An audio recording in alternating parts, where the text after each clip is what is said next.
So this is a quick tutorial video to show you how to change the battery in your Lexus key fob. This is actually from a Lexus IS2009 IS250.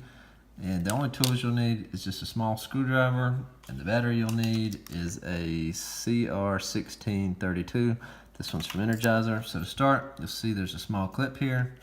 Pull the key out. There is a small notch here that you will just stick the key in. Give it a quick twist. It'll come apart.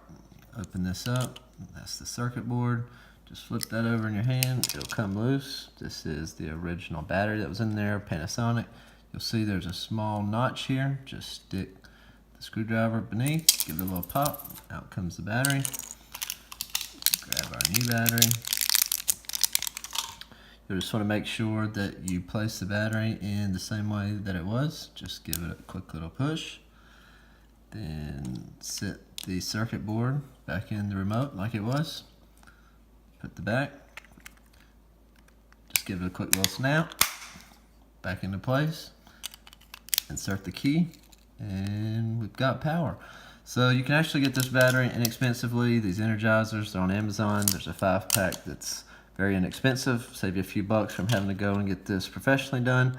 And I'll put the link in the description below, and I hope this works for you guys.